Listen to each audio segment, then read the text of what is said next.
England's ancient tunnels. There have been at least a dozen ancient tunnels found in Cornwall, England that have so far mystified researchers. These tunnels are unique to Britain, and nobody can pinpoint why exactly the people from the Iron Age built them in the first place. These ancient tunnels date back about 2,400 years, and they aren't the only things that can be found across the Cornwall countryside. Cornwall is also littered with hundreds of ancient stones and man-made features, from ramparts to cliff castles, forts to cattle enclosures. Cornwall has at least 74 structures from the Bronze Age, 80 from the Iron Age, and 55 from the Neolithic Age. There are even a few sites from the Mesolithic Age dating back up to 8,000 years ago, and those are just the ones we have found so far. This place has always been popular. Throughout the years, about 150 generations of people have worked the land of Cornwall, but they left no written record to explain why they dug dozens of mysterious tunnels deep underground, often located beneath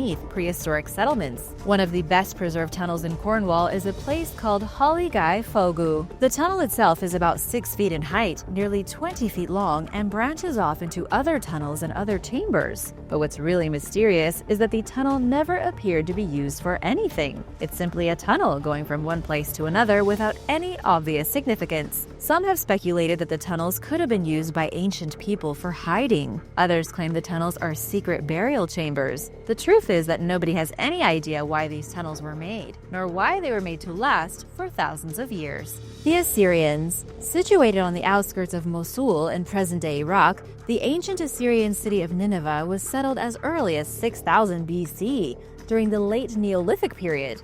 By 3000 BC, it had become a major religious center dedicated to the Mesopotamian goddess Ishtar. Ishtar was the goddess of war and passion, as well as the goddess of rain and thunderstorms. Built along a fault line, Nineveh experienced numerous earthquakes, including one that destroyed the original temple of Ishtar. It became a great city and center of learning nonetheless, serving as the capital of the Assyrian Empire for much of its existence. Under King Sennacherib, Nineveh grew to include parks, aqueducts, canals, an 80-room palace, a wall surrounding the city, and a library containing around 30,000 clay tablets. Nineveh was continuously inhabited for thousands of years, and for roughly 50 years, until 612 BC, it was the world's largest city.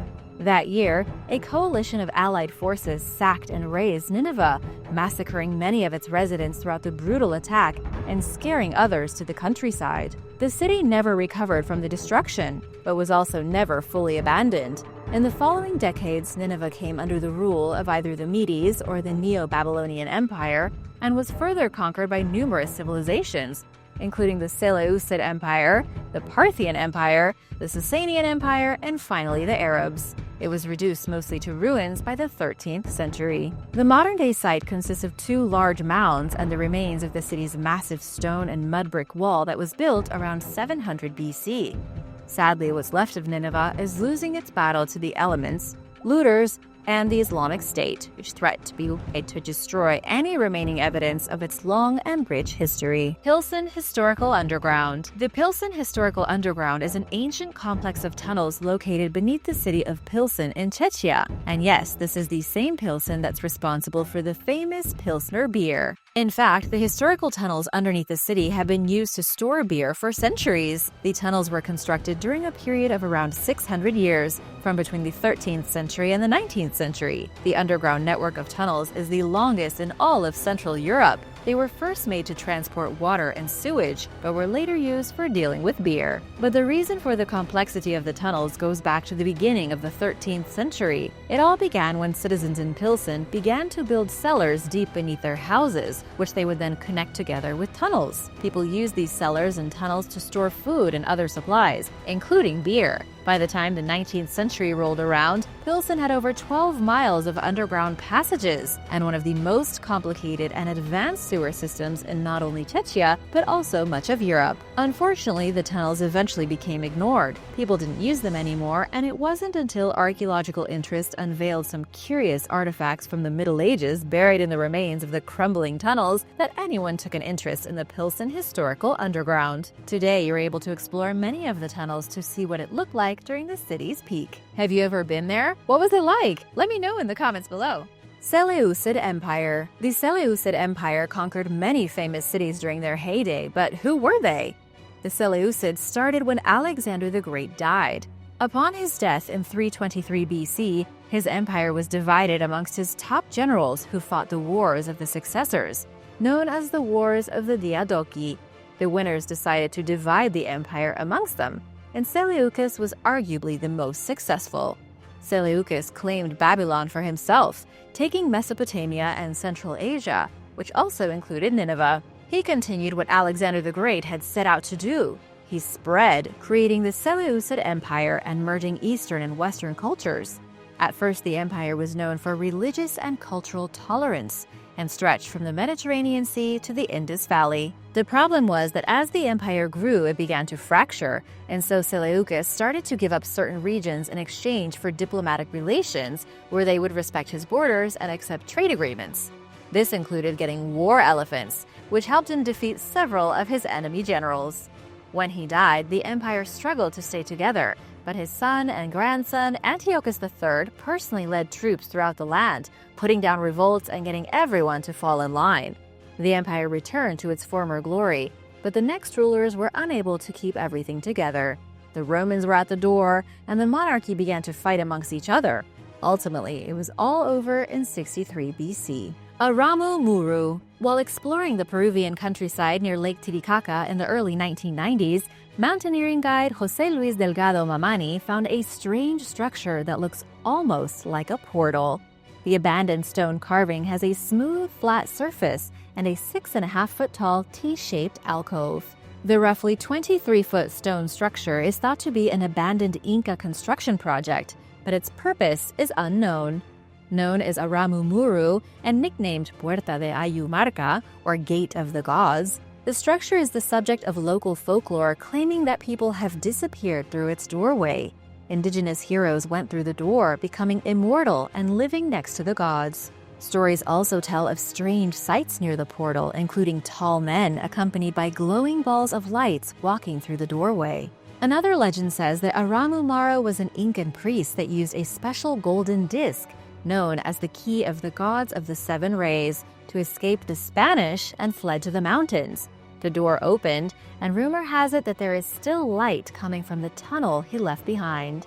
Paranormal enthusiasts claim that they have actually traveled through the portal. Conspiracy theorists have suggested that Aramu Maru is a multi-dimensional doorway created by aliens. What do you think it was for? Let me know in the comments below.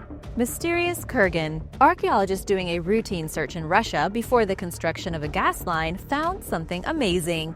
They uncovered an entire chariot buried underground in Stavropol, Russia. Dating back to the Bronze Age, the chariot is the first one found in one piece in the entire country. It was actually part of an ancient burial mound known as a kurgan. These were a type of grave usually containing the remains of a wealthy or high-ranking person, as well as grave goods, sacrificial offerings, and horses with a hill built over it. This one contained a skeleton buried deep underneath along with pieces of pottery, although more things are being uncovered. It seems to have been a very common type of burial with sites like these all over the place. Most of the graves like this uncovered so far contain the remains of warriors based on the weaponry found along with them, but others are not so nice. The Bronze Age was quite violent, with warrior groups battling each other and collecting heads from the enemy. Many artifacts and remains from this time contain evidence of extreme violence, such as severed heads and severe battle injuries. Kurgans found throughout Eastern Europe date as far back as the 3rd millennium BC, brought to the region from elsewhere by an elusive nomadic warrior tribe called Kurgans. There is a theory that these people dominated Europe and South Asia between 3500 and 2500 BC. Kurgan burial mounds were built by numerous different cultures, including the Scythians and Saka, as well as other mysterious societies of Indo-European origin. They left kurgans all over the Eurasian steppe, some filled with beautiful and elaborate gold objects. Very little information is available regarding the Stavropol discoveries in 2016.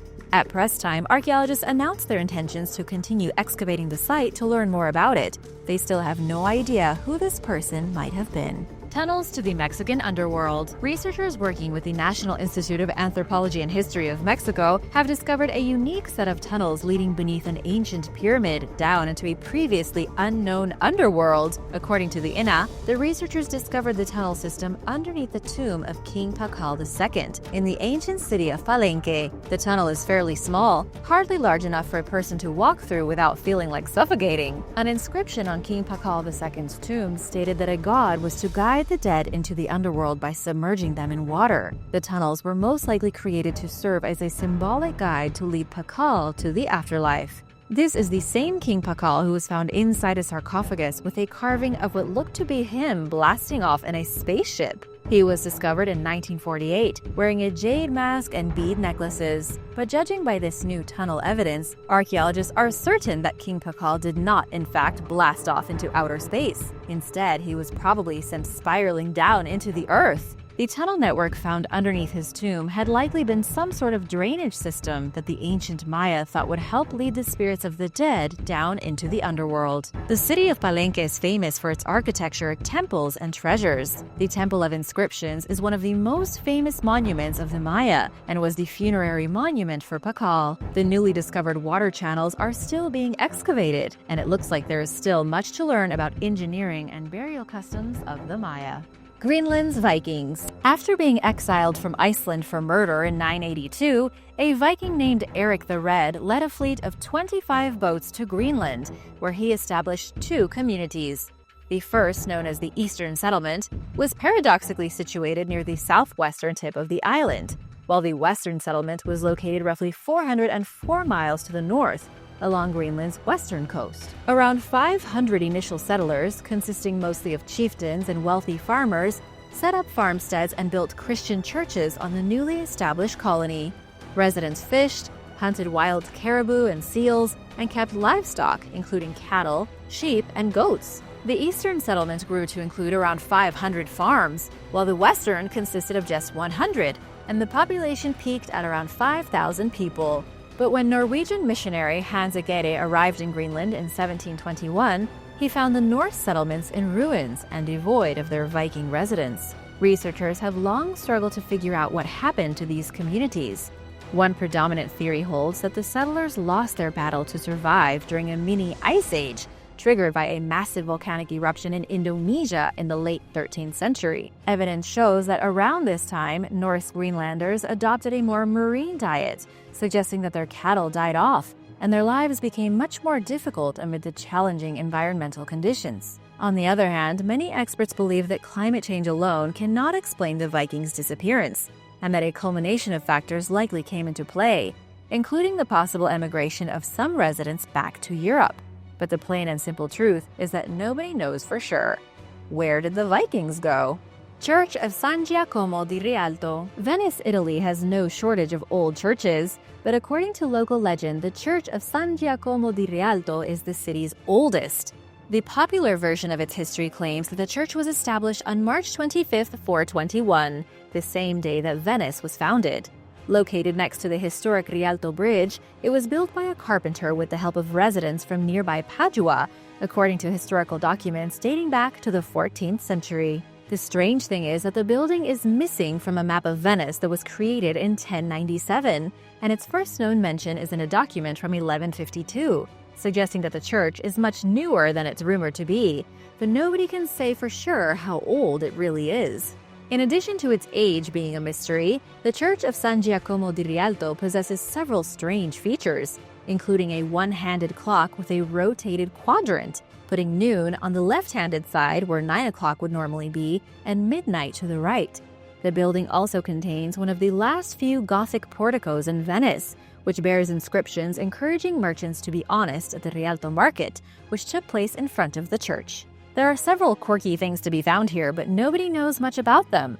They are just all surrounded by stories. The Emerald Tablet. The Emerald Tablet has legendary status. It's believed to be a tablet made of emerald green stone that contains the secrets of the universe. According to legend, the tablet was discovered in a cave tomb in Turkey, clutched in the hands of the corpse of Hermes Trismegistus, one of the most important figures in the mythology of alchemy. His name means Hermes the Thrice Great, so he was triple the great. Hermes Trismegistus was considered a combination of the Greek god Hermes and the Egyptian god Thoth, and is credited with writing the Emerald Tablet, but its true source and history remain obscure to this day.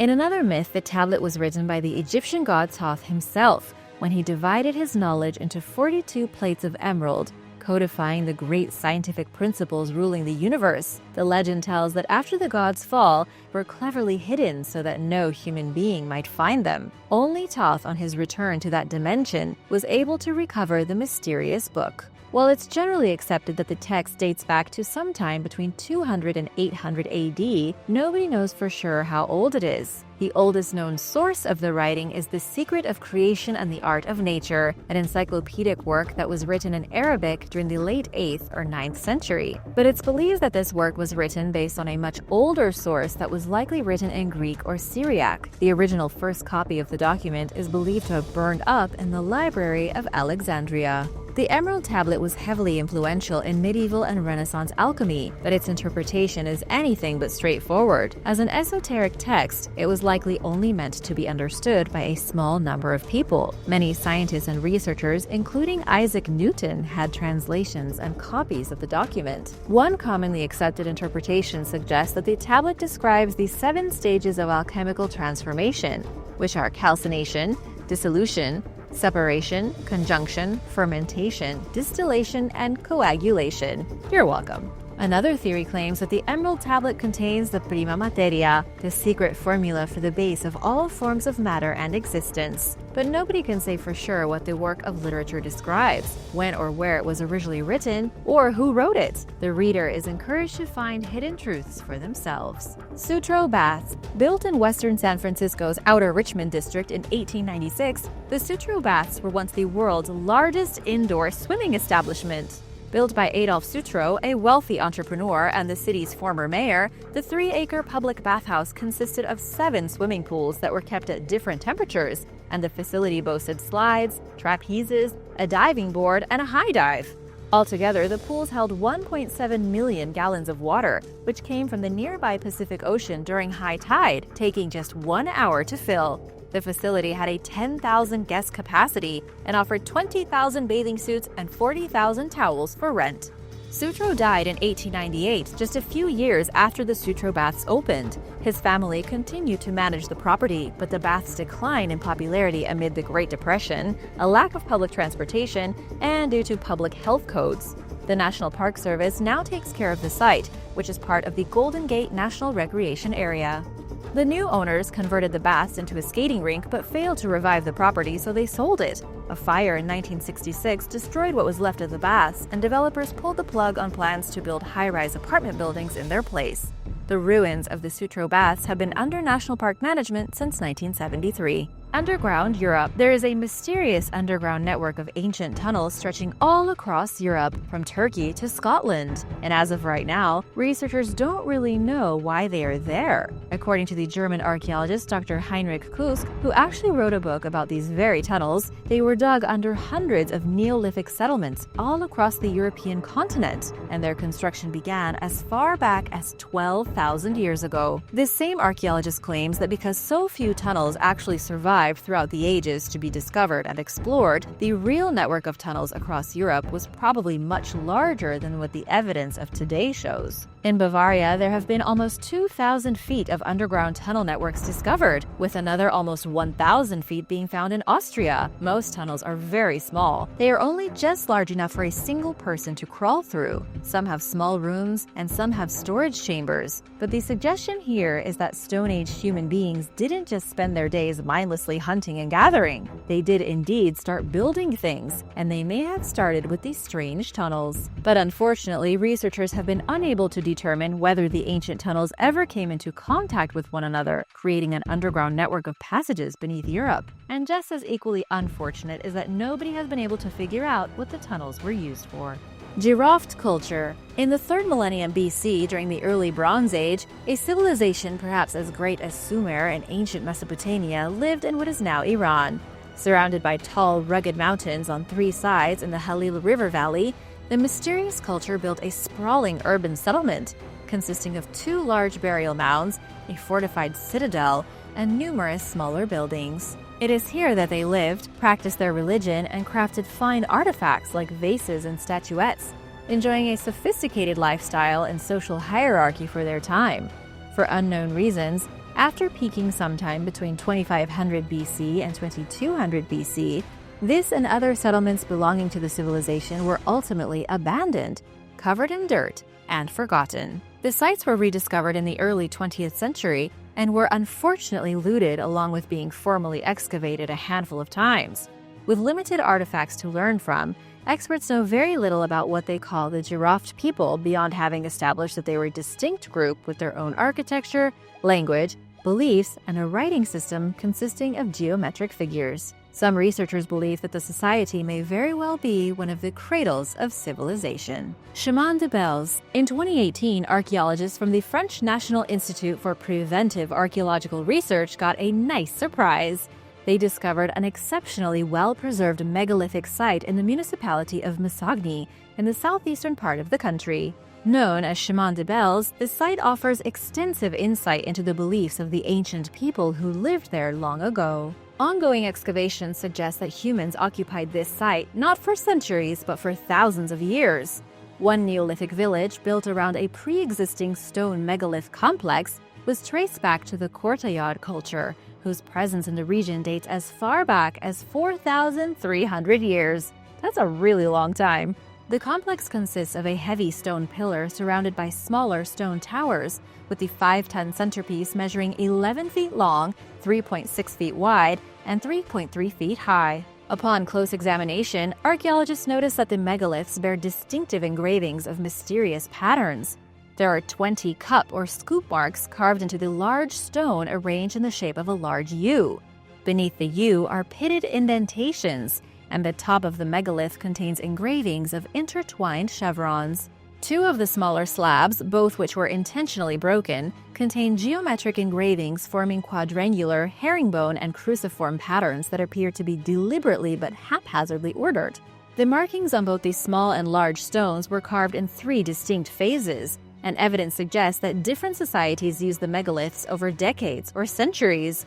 But researchers are unsure what the motivations and beliefs of the engravers were, and it's possible, perhaps even likely, that we'll never know. There is no way of telling whether the carvings had ritualistic purposes, if they were simply artistic expressions, if they were astronomical in nature, or if there was some other reason for creating them. Huat Lao, located in the state of Puebla, just 75 miles southeast of Mexico City, is what some call Mexico's most controversial archaeological site, Huat Lao. One of the biggest questions is, when did humans arrive to the Americas? This site might just change history. Discovered in 1962, it contains the remains of numerous extinct megafauna, including mastodons, mammoths, camels, cave lions, and smaller mammals. Some of these bones show signs of deliberate butchering, and scattered among them is an array of evidence of early human habitation, including flaked flint, quartz, and bone. Excavations carried out by Mexican paleohistorian Juan Armenta Camacho and Harvard anthropologist Cynthia Irwin Williams found tools buried in several layers of sediment, with the older and more simpler artifacts being found at the bottom and the more complex objects near the top. It was impossible to date the items at the time because the technology to do so didn't exist yet. Irwin Williams speculated that Huat Lao represents an ancient kill site that was used for hunting and butchering animals, and that it could be as much as 22,000 years old.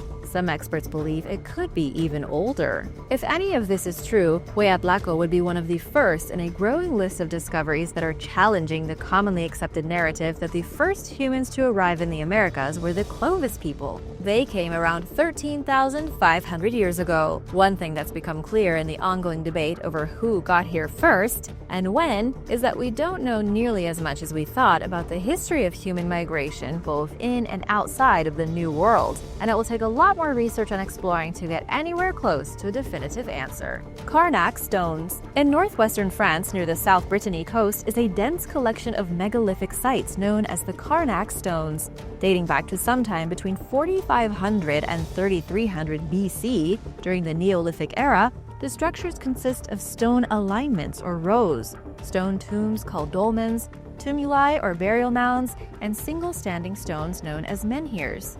There were once over 3,000 menhirs in Brittany alone. Made from locally sourced granite, they comprise the world's largest standing stone collection. Nobody knows for sure what the menhir's purpose was. Some believe that they are aligned astronomically as a prehistoric calendar or observatory of sorts, while others have suggested that they are ancient seismic instruments to detect earthquakes. Understanding what the menhirs and other stones were meant for is especially difficult because less than 700 of them were still standing by the time excavations began during the 1860s. Even worse, the sites have been neglected since then, and people have repurposed some of the stones, using them as livestock shelters and ovens, while others have removed them to use as building material or to make way for roads. Researchers even disagree on who built the Carnac Stones, so for now, their purpose remains a mystery. Ancient Mesopotamian Cult tunnels. The city of Ani is over 5,000 years old, but until recently, nobody really paid any attention to it. But there is an entire underground world mentioned in ancient Mesopotamian texts, and it turns out that they are real. Located on a hill, Ani is on the border of Turkey and Armenia. This city rivaled many of the ancient world for its large size, urbanization, and magnificent buildings. At its peak, Ani was known as the city of 1,001 churches and the city of 40 gates. Thousands of years ago, this city was more affluent and influential than even Cairo or Baghdad. It was a huge deal in the 11th century, with a population of over 100,000 people, but it was eventually run over, destroyed, and ultimately abandoned. The hundreds of churches that once glistened in the light are now in ruins. Excavations have revealed hundreds of ancient churches, Zoroastrian temples, secret water channels, a secret monk cell, massive corridors, and intricate tunnels. The area has been inhabited since ancient times, from at least as early as the Bronze Age. More evidence has been discovered since then. An inscription found underground revealed that the subterranean tunnels had once been used as a special esoteric school by the Mesopotamians, showing just how old Ani really is. There are about 823 underground structures and caves inside Ani, including food shops, stables, water reservoirs, and even tombs. The city may have been more impressive below than it was above. Kerma. Starting at least 5,500 years ago, one of Africa's earliest civilizations, the Kerma culture, lived in their self-named capital city in what is now Sudan. It's one of the largest archaeological sites within ancient Nubia, a region of sub-Saharan Africa that was known for its gold deposits, incense, ivory, and other luxury products. Kerma emerged as a culture and an urban center around 3000 BC, and by 1700 BC, it was home to at least 10,000 residents. At its peak, the city was the most powerful in the region, as evidenced by artifacts connected to the culture that have been found over 200 miles away. It housed a royal audience hall, a tall mud brick temple, a palace, funerary temples, and chapels. The pottery and other artifacts that the Kerma left behind differ from those of neighboring kingdoms like ancient Egypt, but Kerma's cemetery of over 30,000 graves show that it was not completely free of Egyptian influence. It's evident based on the arrangement of larger graves surrounded by smaller ones that the Kerma practiced a social hierarchy, and some royal burials contain imagery of Horus and other Egyptian deities, as well as Egyptian pottery, amulets, and scarab seals. In addition to exchanging cultural ideas with ancient Egypt, Kerma clearly engaged in extensive trade with the civilization. But this business relationship did not remain amicable forever, and when the Egyptians sacked the city around 1500 BC, Kerma went on to host several new kingdom rulers. Kuyang stone arrangement. At an undetermined time in history, the Djab Wurrung Aboriginal people arranged a collection of volcanic stones in an eel or apostrophe-like shape near Lake Bolak in Western Victoria, Australia. The whole thing is 656 feet long. Although archaeologists have not dated the ancient site, it's a significant indigenous landmark in the area. It's believed to be 1,500 years old. Known as the Kuyang stone arrangement, the formation's proximity to the eel-filled Lake Bolak points toward a ceremonial relationship between ancient Aboriginal clans and eel farming, says local resident Neil Murray. During ancient times, as many as 1,000 indigenous people gathered annually to harvest and feast on eels, and the stone eel may be where they congregated for ceremonies to ensure a bountiful harvest. The farmer whose land the arrangement sits on had a long-standing agreement with the local Aboriginal people to ensure that they could access and care for the stones.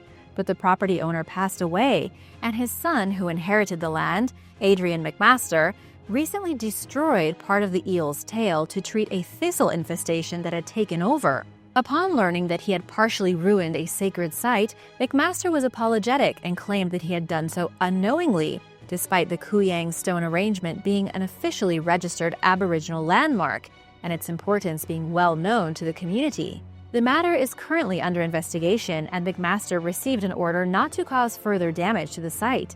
Under the Aboriginal Heritage Act, knowingly damaging an Indigenous heritage site can carry a fine of up to $300,000. Missing tectonic plate. Around 60 million years ago, a vast tract of what is now the Pacific Ocean, off the North American coast, was encompassed by two major tectonic plates known as the Farallon and Kula plates. Some geologists believe that there was a third tectonic plate called resurrection. How do you lose a tectonic plate? Other scientists thought that this was ridiculous. A new study claims to have found the alleged third plate beneath northern Canada, marking a major turning point in the ongoing debate. Dubbed the Yukon Slab, the suspected plate remnant bears evidence of having been crushed, reshaped, and buried through subduction over many millions of years. Using scans of the Earth's interior and a computerized geological model from the Cenozoic era, University of Houston researchers Johnny Wu and Spencer Fuston created a time-lapse animation demonstrating how resurrection may have been positioned between the Farallon and Kula plates. Named for the Resurrection Peninsula in Alaska, scientists have previously found evidence of the plate's existence, but the new findings are far more conclusive. Wu said that the suspected boundaries of resurrection during its existence match closely with ancient volcanic belts in modern-day Washington and Alaska. If the information is correct, it could help develop more accurate volcano modeling, since volcanoes form at plate boundaries. Thanks to new technology, we have made huge advancements in just the past couple of years of understanding our world a little better. He emphasized the importance of the study, citing volcanoes' role in climate change and the potential to develop more accurate predictive models based on the newfound information. This groundbreaking research highlights how little scientists truly know about plate tectonics and past movement, and the need to better understand these dynamics for our own benefit. You don't want to be surprised by a volcano. Dictator's Mansion. Located in the village of Archangelos on the Greek island of Rhodes, a two-story stone and wood home known as the Villa de Vecchi once served as Italian dictator Benito Mussolini's vacation home, although he never actually spent his summers there. The tyrannical leader's advisor, Count Cesare de Vecchi, ended up living in the villa between 1936 and 1947, while governing the Dodecanese Islands, which Italy had seized from the Ottoman Empire in 1912. In 1947, the islands were ceded to Greece, and Villa de Vecchi was abandoned. Since then, it's remained that way, falling further into decay over the years as vandals broke in and covered the interior in graffiti. According to some, the government deliberately allowed the villa to fall into disrepair as a reminder of the Count's cruel ways and the local people's refusal to become Italianized. Villa de Vecchi was listed on the real estate market in 2014 and remains for sale to this day. It's one of many properties that Greece is selling in an effort to repay loans it received from the International Monetary Fund and the European Central Bank. Many people argue that the government's willingness to part with certain landmarks and structures equates to selling the Greek heritage. On the other hand, as Hellenic Republic Assets Development Fund Executive Director Andreas Tarpansis pointed out, Villa de Vecchi and other properties have long been hidden and buried. He sees their sale as an opportunity to showcase forgotten historical and cultural sites to both Greeks and tourists. Maybe Tarpansis has a valid point, but given the amount of time Villa de Vecchi has remained vacant, it appears as though nobody has been seriously interested in it for quite some time, leaving it still standing empty and decrepit, serving as an eerie reminder of a dark period of the region's history.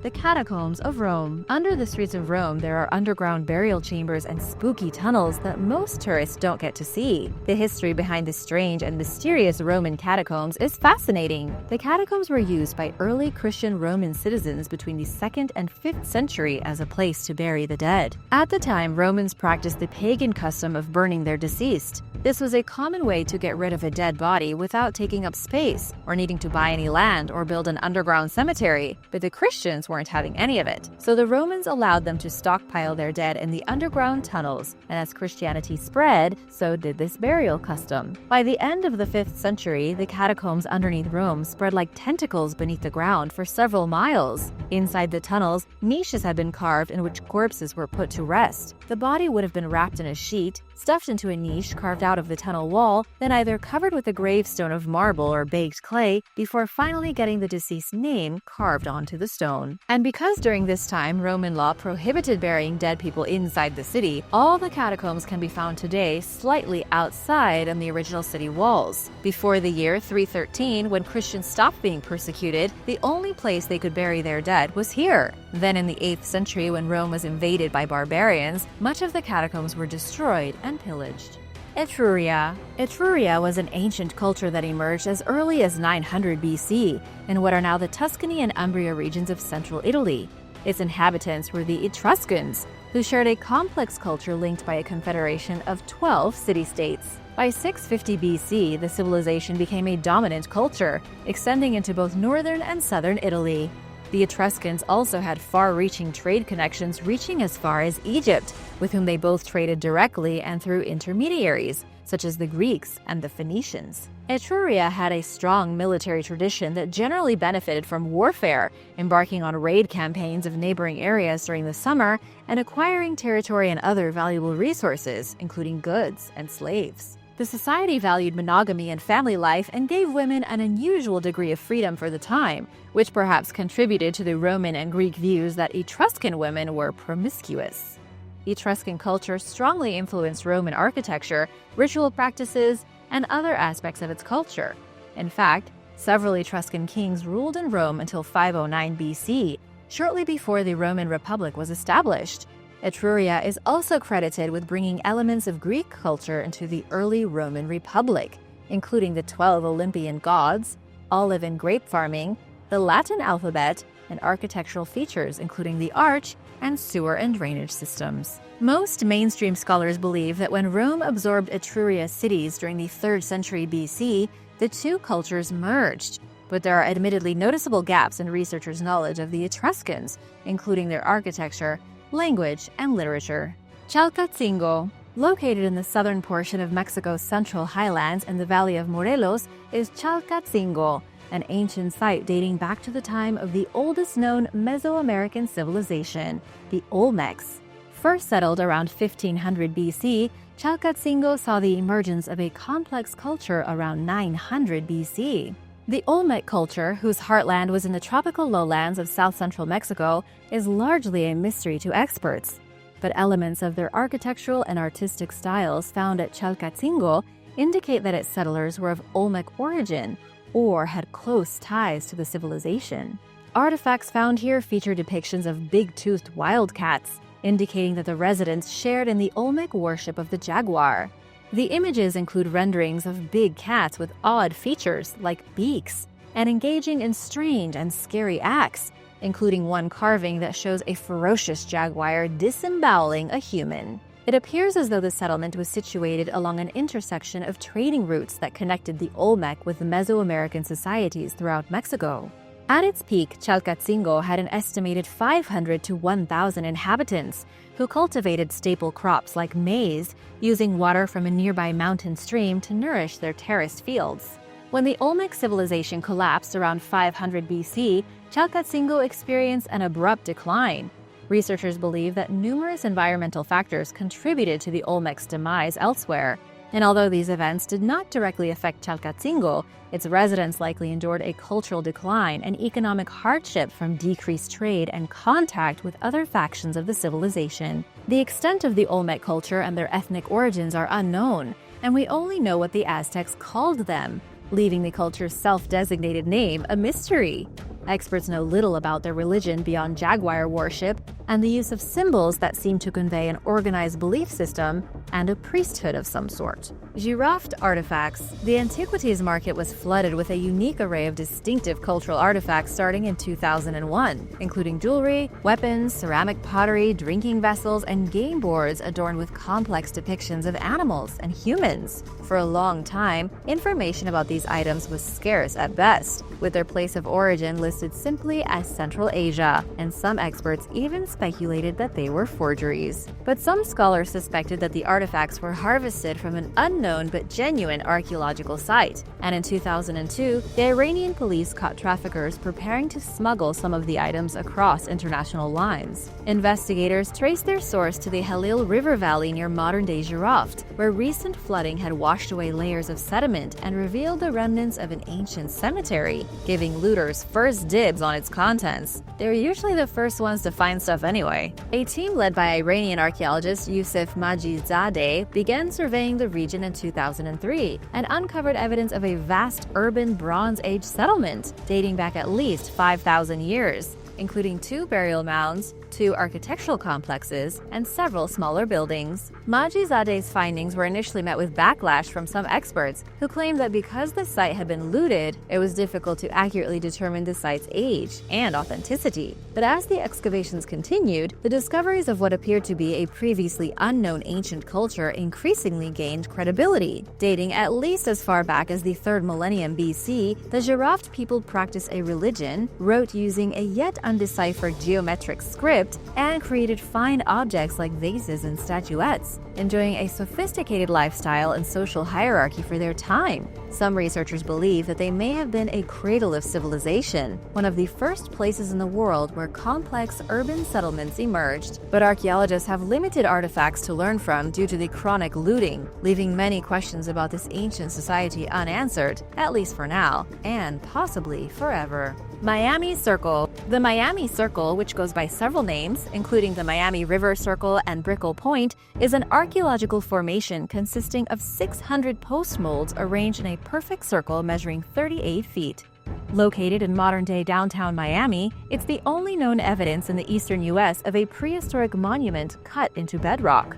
It's situated in an area that is believed to have served as the capital of the Tequestan Native Americans sometime between 2,000 and 1,700 years ago. The site became a National Historic Landmark in 2009, but some experts question its true age and authenticity. A property developer named Michael Bowman purchased the site and commissioned an archaeological survey as required by law before proceeding with plans to build a luxury condominium in its place. He thought nothing of it until the stones showed up. In addition to the stone structure, archaeologists unearthed numerous artifacts, including shell tools, stone axe heads, human teeth, a sea turtle carapace, a shark and dolphin skeleton, and charcoal from fires. The surprising thing is that the stone axe heads were sourced from at least 600 miles north in Georgia. Wanting to press forward with his building plans, Bowman offered to pay to relocate the circle elsewhere for preservation, but widespread public opposition grew, and these plans were put to a stop when the Dade Heritage Trust sued to keep the circle in place by seeking an injunction against Bowman. A back-and-forth court battle ensued, and Bowman ultimately agreed to sell the property to the state of Florida Preservation Land Acquisition Program for a hefty price tag of $26.7 million. Private donations and public funds financed the transaction. The nomadic Tequesta tribe lived throughout southeastern Florida, putting up a hard fight against outsiders until the diseases brought over by European explorers wiped them out, like so many other Native American tribes throughout the U.S. But researchers cannot say for certain who built the Miami Circle or what they used it for. The prevailing theory is that it was a ceremonial structure of some sort, and numerous Tequesta artifacts were found there, but archaeologists also unearthed items that didn't seem to belong, namely the basalt axe heads. The mystery of the Miami Circle continues. And now for number 4, but first want to give a big shout out to Eddie Chavez and Thai Hai Paye for supporting this channel. Thanks for hanging out with us today, and be sure to subscribe if you're new here for more videos like these.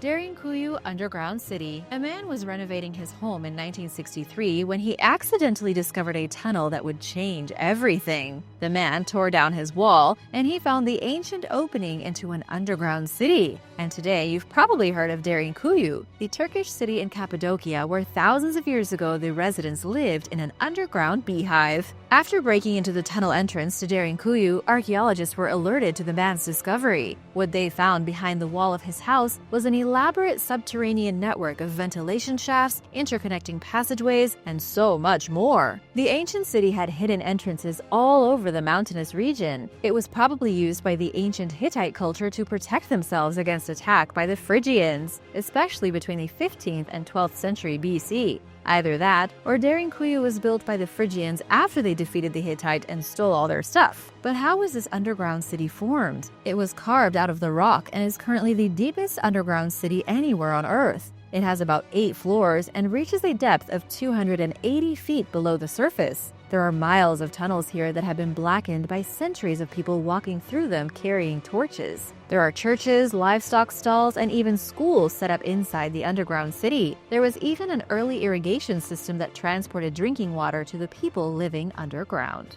Assyria. The northern Mesopotamian kingdom of Assyria got its start as far back as the 2nd millennium BC as a dependency of Babylonia in what is now northern Iraq and southeastern Turkey.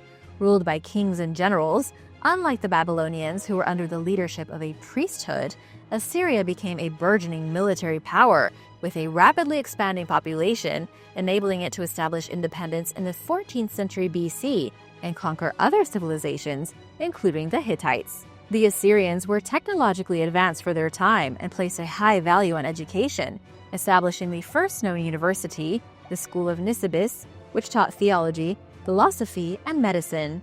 The civilization also had impressive architecture and is credited with building huge cities with extensive fortifications, as well as some of the first known aqueducts and arches. Assyria was a united kingdom consisting of local governors who answered to a central authority. It was this unity, as well as the civilization's military might, wealth, and advanced technology, that enabled it to rule the majority of the Mesopotamian region for around 1,800 years. The Assyrian state was destroyed between 612 and 609 BC by a Chaldean-Median coalition following the death of its last great leader, Ashurbanipal. Researchers' knowledge of the Assyrian culture's demise is limited, but it is believed that the society entered a dark period around 1300 amid the region's persistent warfare with the Byzantine Republic.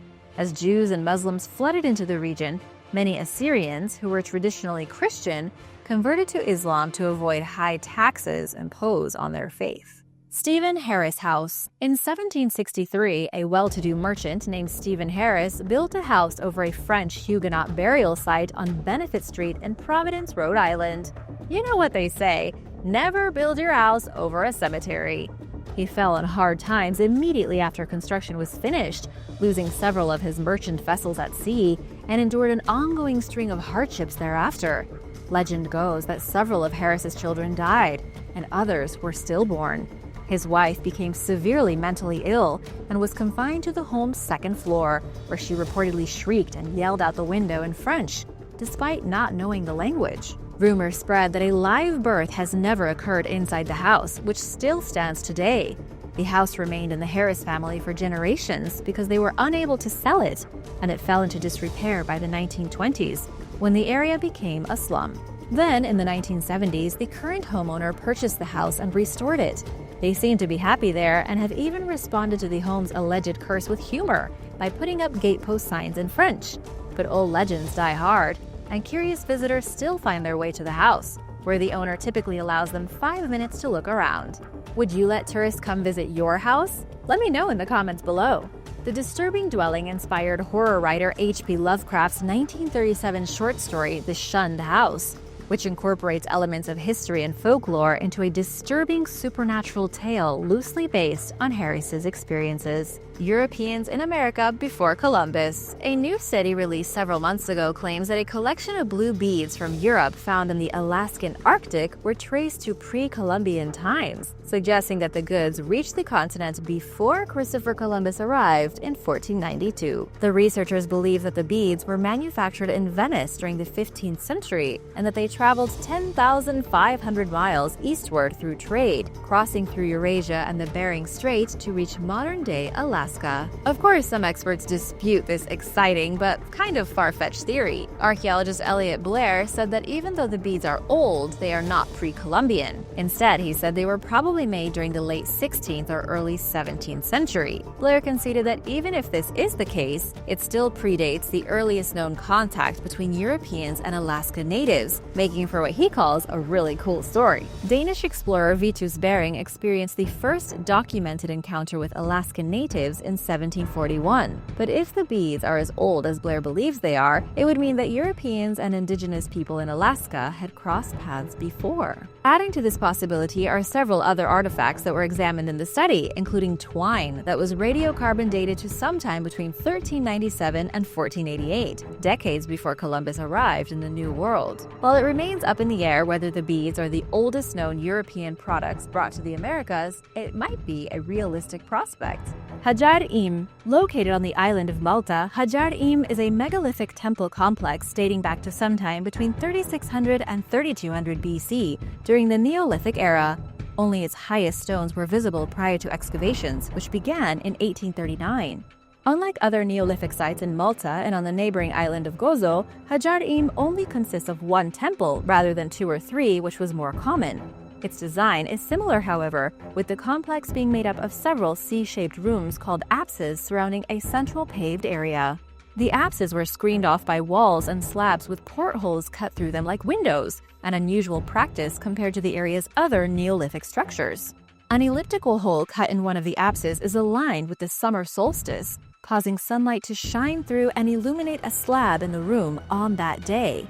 This led researchers to believe that Hajar IM may have been used for fertility rituals, a theory supported by the discovery of voluptuous female statuettes at the site. The builders used locally sourced materials, including hard and soft limestone. Although the complex has remained in arguably good condition over the millennia, the elements are eroding it. A protective roof was installed over the site several years ago, and while it deducts from the aesthetic quality of the buildings, it's helping to keep them intact. It appears as though Hajar IM was abandoned when the Stone Age abruptly ended around 2500 BC.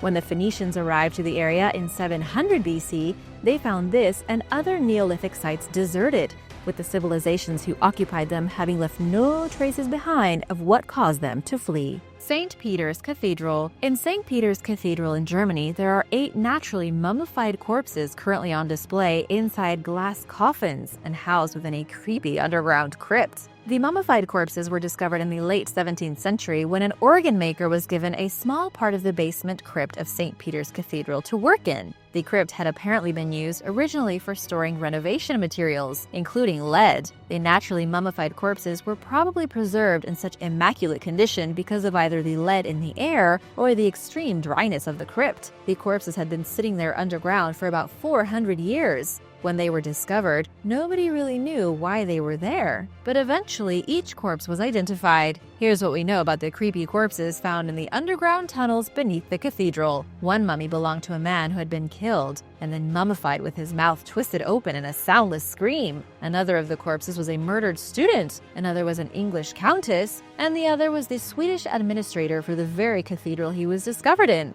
His wife's body was buried there too. Today, you can see these incredible mummies petrified in the dark and dank tunnels beneath the cathedral. The Vinka Civilization. The Vinka Civilization, also called the Danube Valley Civilization, was a Neolithic culture that lived in parts of southeastern Europe, including modern-day Serbia, Kosovo, Bulgaria, Romania, and Macedonia. Dating as far back as 7000 BC, the Vinka are widely considered the cradle of European civilization. They built some of the largest prehistoric settlements in the region, fueled a population boom, and further developed farming after it was introduced in the area. In addition to raising livestock and planting crops, the Vinka developed a plow for sowing their fields and used copper eating utensils some 1,000 years before they became common in Europe. They were not politically unified but maintained cultural solidarity by trading ritual objects over a long-distance network of settlements. Zoomorphic and anthropomorphic figures were defining features of the culture, with some scholars alleging that the collection of around 700 symbols that the Vinka used constitute one of the world's oldest writing systems. Layers of evidence found at some Vinka settlements indicate a period of occupation lasting over 1,000 years. Nobody knows why these sites were ultimately abandoned. Warangal Fort. While this is not your typical solid wall fortification, this elaborate construction was built as a stronghold for the ruling dynasty. Located in the southern Indian state of Telangana, Warangal Fort once had 3 circular fortifications surrounded by a moat, but it was meant more as a show of power for the Kakatiya dynasty, more than actual physical defense. King Ganapathy built Warangal Fort at the very beginning of the 13th century, and it was actually finished by his daughter. During the 16th century, the early rulers of the Qutub Shahi dynasty destroyed the fort, and it remains in ruins to this day. Some structures, such as the Grand Shiva temple that once existed at the site, has disappeared. In fact, some believe that there were as many as 365 Shiva temples once at the site, which have been lost to history. It is most famous for its carved stone architectural features that show off the great skill of the architects and craftsmen. There are 4 enormous gateways, and there were once 45 pillars that would have also been decorated. It's most likely that the site would have also been an enormous religious place. Warangal Fort attracts many visitors who come to admire the structure's detailed stone carvings and ornamental arched gateways that survived hundreds of years after their creation. Female hunters. Around 9,000 years ago, an ancient person was buried in the Andes Mountains of what is now Peru, with a kit of stone hunting tools by their side. Noticing the extensive nature of the kit upon the burial's discovery in 2018, archaeologist Randall Haas thought the individual must have been a great hunter and an important member of society, perhaps even a chief. Haas assumed the deceased was male, but a later study proved that the remains were of a biological female, and it turns out that 30 to 50% of similar ancient burials were found throughout the Americas. These fascinating finds are the latest in a series of discoveries that challenge long-held notions of traditional gender roles in prehistoric hunter-gatherer societies. Men hunted while women gathered and took care of the children. Haas admitted to National Geographic that he was among the many researchers who drew conclusions about the hunter's gender based on their understanding of modern-day hunter-gatherers, who tend to adhere to a sexual division of labor. Another archaeologist, Pamela Geller, said that evidence pointing toward the contrary has been around for decades, but that it was often overlooked or ignored in favor of traditional gender roles. Now, people are taking a fresh, unbiased look at these misconceptions and realizing that it was entirely realistic for women to hunt in prehistoric societies, because they would have needed as many able-bodied people as possible to participate in a hunt. But not all experts are on board with concluding that it was common for ancient females to hunt. Anthropologist Kim Hill said that the hunting kit found alongside a woman's remains may have been buried with her as grave goods, holding symbolic rather than practical value. He also mentioned that you can't just stop in the middle of stalking a deer in order to nurse a crying baby. This topic has the academic community divided, and for now, there's no saying who's right or wrong. What do you think? Let me know in the comments below. The first written story. Tens of thousands of years ago, people living on what is now the Indonesian island of Sulawesi began telling stories by painting images on cave walls. The oldest among them dates back nearly 44,000 years, making it the oldest known story ever recorded, and quite possibly the oldest record of a spiritual belief. The image depicts a group of small human-like hunters facing off with wild pigs and a type of dwarf buffalo called anoa. It was found scrawled across a 14.8-foot-long wall in a difficult-to-reach cave chamber. The team that made the discovery believes that the picture shows a game drive, during which wild animals were corralled or driven toward a group of waiting hunters. On the left side of the mural is the dark red tracing of a human hand, which perhaps served as the artist's signature in the absence of a written language. Upon closer examination, the researchers realized that the hunters in the scene only look partially human, with some bearing animal-like snouts, as well as one hunter with a beak and another with a tail. They may have been wearing masks, or they may be human-animal hybrids, which commonly appear in ancient rock art throughout the world. Additionally, the animals in the image are depicted as being much larger than they are in real life compared to humans, making the scene seem more mythical in nature, rather than a retelling of a real-life experience. Archaeologists still aren't sure what the picture means, but they agree on one thing: it tells a story, perhaps a fictional one. They determined the mural's age by measuring the age of the mineral deposits that they found covering it.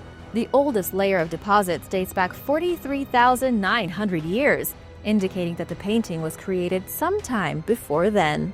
Edinburgh Vaults. The Edinburgh Vaults are a series of scary tunnels leading beneath the city of Edinburgh in Scotland, where disturbing vulgarity and all kinds of mischief once ran rampant. To understand the vaults, we first need to take a look at the city itself. Edinburgh was constructed on a series of hills. Today, the only hills visible from the city center are Castle Hill and Calton Hill, with the castle perched nicely on Castle Hill. The other hills are invisible thanks to bridges built in the 18th century, masking the valleys that would otherwise break the city into small islands. The most famous of all the bridges is South Bridge. According to Historic UK, it was constructed in the late 1700s as a way to connect Old Town's High Street with the university on the other side of the city. To build the bridge, one of the poorest quarters of Edinburgh was destroyed and the bricks were used as recycled material. But here's where all the skullduggery comes in. The area around Southbridge became very popular. Space for businesses began selling at a premium. People started to build businesses all along the South Bridge, and its economy trickled down into the dark and vaulted chambers of the bridge itself, far below the street. These underground spaces became a hive of activity, but then everything slowly changed yet again. The bridge was not waterproof, meaning that most of the businesses became flooded.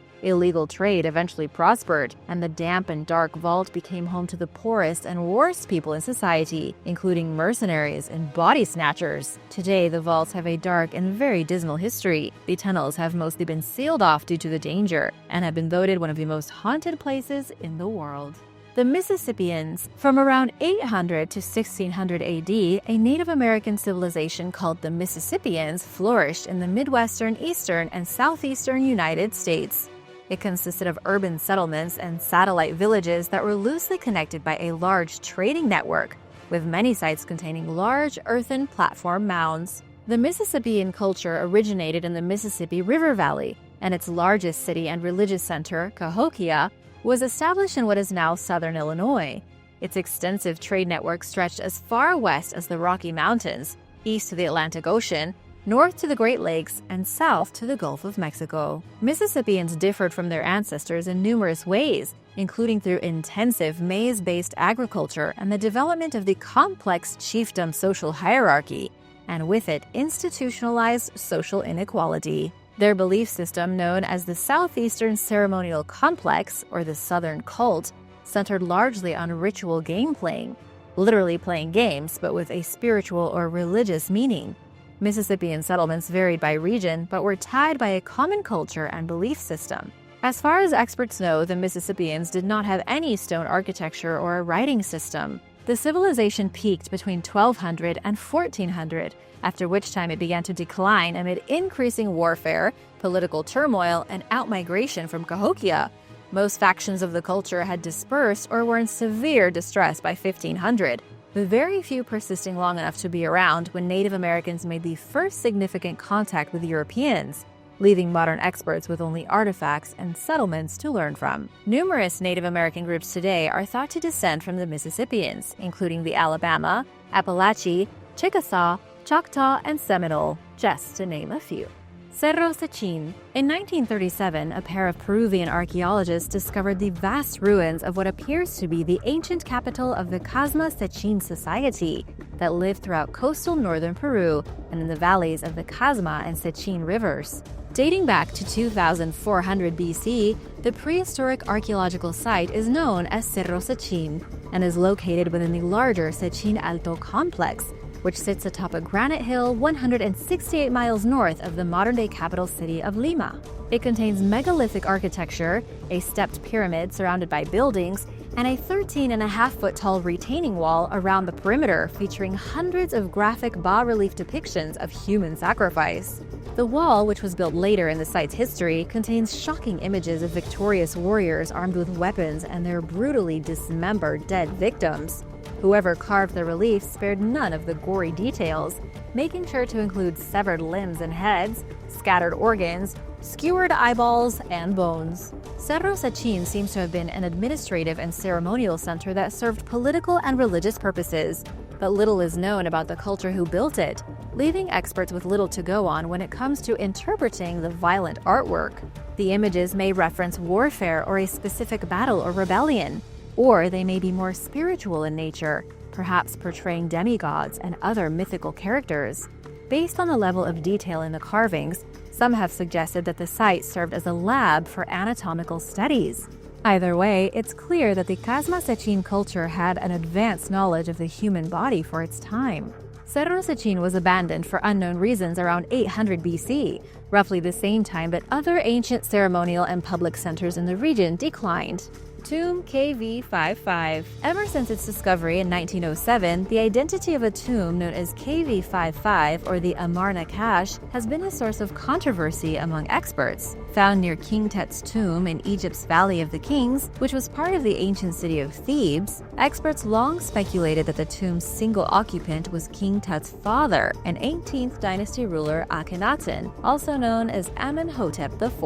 The KV55 was undecorated, the coffin was desecrated, and nearby grave goods were attributed to numerous individuals, making the occupant's identity questionable. It was also clear that someone had disturbed the tomb and removed some of its contents sometime between 1189 BC and 1077 BC during the 20th dynasty. In 1921, Egyptologist Howard Carter discovered several items thought to originate in KV55 while excavating south of the tomb. Upon excavation, mummy KV55 disintegrated into dust and bones, so today it's only a skeleton. Several artifacts and a genetic test performed in 2010 strongly indicate that the individual found is in fact Amenhotep IV. Further analysis showed that the person died around age 40, which is consistent with Amenhotep IV's age at his time of death. Egyptologist and archaeologist Dr. Michael E. Habicht, along with his team, created a facial reconstruction of the skull to bring it back to life. But there are lingering mysteries surrounding KV55, including the suspicion that the tomb once held an additional occupant, who several experts theorize was Queen Taye, Akhenaten's mother and the wife of Amenhotep III.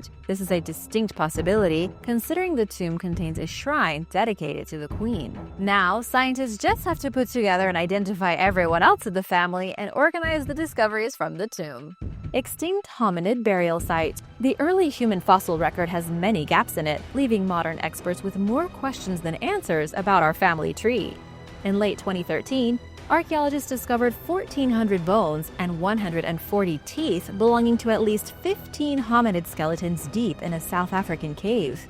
They identified the remains as belonging to a previously unknown extinct early human species called Homo naledi. The bones bore a unique combination of traits, including some that resembled the ape-like Australopithecus that emerged around 4 million years ago, and others that look more closely like human features, despite our species having appeared just 200,000 years ago. Based on its skull size, Homo naledi's brain was less than half the size of ours, more closely resembling Homo species that date back roughly 2 million years. It's believed that Homo naledi existed sometime between 335,000 and 226,000 years ago. These early humans stood at just 4 feet 9 inches tall on average and weighed about 88 pounds. Experts believe that the skeletons found in the cave were deliberately laid to rest. If this is the case, that makes Homo naledi extremely unique. Did they bury them with some sort of ceremony? Did they believe in something? Did they have gods or spirits, or perhaps think of an afterlife? So many questions to ask. Their relationship to other Homo species remains unclear, presenting scientists with yet another challenge in untangling the complicated web of human history. The Shanghai tunnels. During Portland's industrial heyday around the 1850s, there was a phenomenon known as Shanghaiing. This was when a man would be kidnapped and sold as a slave to a ship captain who needed extra crew members. To facilitate this disturbing crime, tunnels beneath Old Chinatown, nicknamed the Shanghai Tunnels, were used to sneak illegal goods and people between the city and the ships, including the Shanghaied victims. The tunnels created a huge labyrinth with many entrances and exits. The labyrinth was also filled with underground brothels, opium dens, gambling houses, and illegal prisons. The Shanghai tunnels are still underneath Portland today and can be seen as part of a walking tour. The tunnels may not be that ancient, but they are an excellent view into the illicit activities that went on during the early days of the American port town. Mehrgarh. Located west of the Indus River Valley in modern-day Pakistan, the Mehrgarh archaeological site contains some of the earliest evidence of farming and herding in South Asia. Situated at the foot of the Bolan Pass, which has long served as a connection between the Indus Basin and the Iranian highlands, the 300-acre Neolithic settlement was established as early as 7000 BC, thousands of years before the Indus Valley Civilization emerged in the same region. Researchers have defined 8 different periods of occupation, with Mehrgarh's first inhabitants being semi-nomadic people who lived in mud brick homes, grew grains, and raised sheep, goats, and cattle. These pre-pottery people memorialized their dead with elaborate burials containing grave goods such as baskets, pendants, tools, and other objects made from seashells, limestone, turquoise, and sandstone. During the second phase of occupation, the civilization began making ceramic pottery and introduced the use of the potter's wheel, resulting in a noticeable uptick in production. The oldest human figurines in South Asia were discovered in large quantities at Mehrgarh, and the advent of copper technology helped to greatly expand the site between the 4th and 7th phases of occupation, from 5,500 to 4,500 years ago. The Mehrgarh people abandoned the original site sometime between 2600 BC and 2000 BC during the 7th period of occupation and resettled 5 miles away in the larger and more fortified town of Nowsharo. French archaeologists discovered Mehrgarh in 1974 while searching for the root of the Indus Valley civilization. While little is known about the ancient people who lived there, it's clear based on the evidence that they were advanced for their time, that they engaged in deity worship, and that developments like agriculture and raising livestock do not have a single origin, but developed independently in various places. Gunjiwamp. Located in a forest less than an hour outside of New Haven, Connecticut, the Gunjiwamp site contains evidence of hundreds or even thousands of years of human occupation.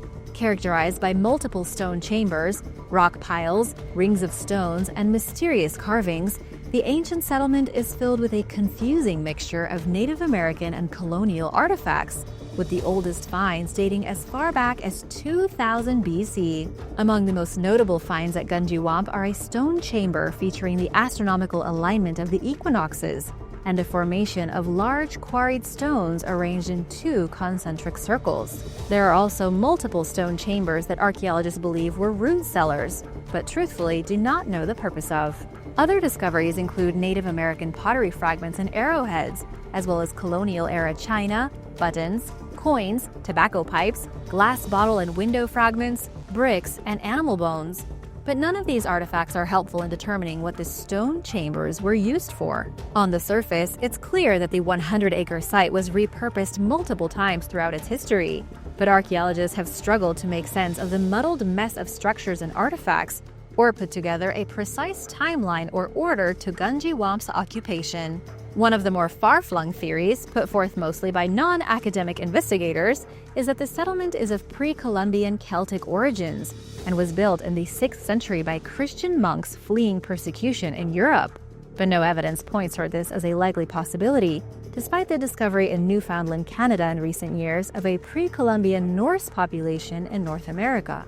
Some people even believe that there are alien connections to Gunjiwamp, citing the alleged presence of energy vortexes at the site based on occasional detectable spikes in electromagnetic activity, which geologists more convincingly attribute to the quartz, granite, and magnetite rocks at the site. But in all fairness, the mystery surrounding Gunjiwamp and modern scholars' failure to come up with a more comprehensive explanation of its history opened the door to these types of beliefs. Caral. Located in modern-day north-central coastal Peru, the large ancient settlement known as Caral is the oldest known city in the Americas. Dating as far back as 2600 BC, the sprawling site contains the ruins of temples, pyramids, homes, plazas, and amphitheaters. American archaeologist Paul Kosok discovered Caral in 1948, and in 2009 it was designated a UNESCO World Heritage Site, but the site is in jeopardy despite its protected status. Since the 1990s, Peruvian archaeologist Dr. Ruth Shady has worked to expand Kosok's initial findings at Caral, but people have tried to stop the excavations numerous times. In 2003, someone shot Shady in the chest during an assault on the complex. Earlier this year, a group of squatters began harassing Shady and other workers at the site, claiming that the 5,000-year-old settlement was given to them during the 1970s amid the country's controversial agrarian land reform under a dictator. Believed to be from a single family, the group has invaded Caral at least 9 times since the COVID-19 pandemic began. Law enforcement has done little to intervene, and local officials have been equally uncooperative.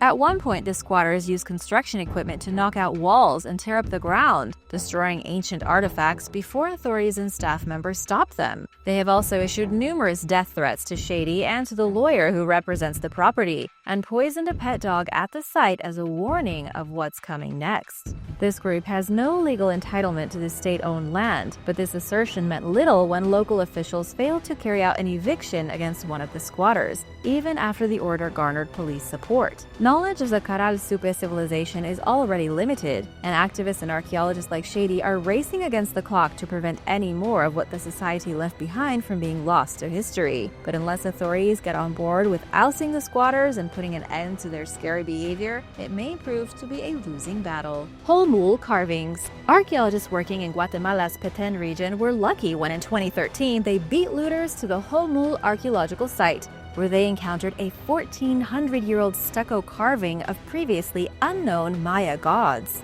The criminals had previously robbed graves at the site, leaving behind an open tunnel. While filling the tunnel in, workers discovered the 26-foot-long stucco relief. The archaeology team had already partially excavated the site, finding a Maya building filled with artifacts including 1 human burial, 28 ceramic vessels, and a funerary mask. It's far from the largest Maya structure ever found, but bears a unique and vast array of inscriptions and artwork not seen at other sites. More specifically, the frieze bears images of human figures clad in jade jewelry and extravagant headdresses, including at least 5 previously unknown rulers and 2 previously unknown gods. Researchers determined that the ruler of the powerful Naranjo kingdom, located to the south of Olmul, commissioned the work sometime during the 590s. An inscription below the relief identifies a great king, crediting the leader with restoring the local ruling line and patron deities.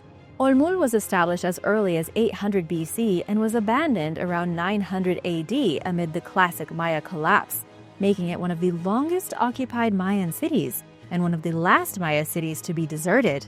It peaked sometime between 750 and 900, during which time walls were built around the settlement, causing archaeologists to speculate that Olmul's inhabitants made a last-ditch effort to protect their city from the final siege that caused everyone to flee.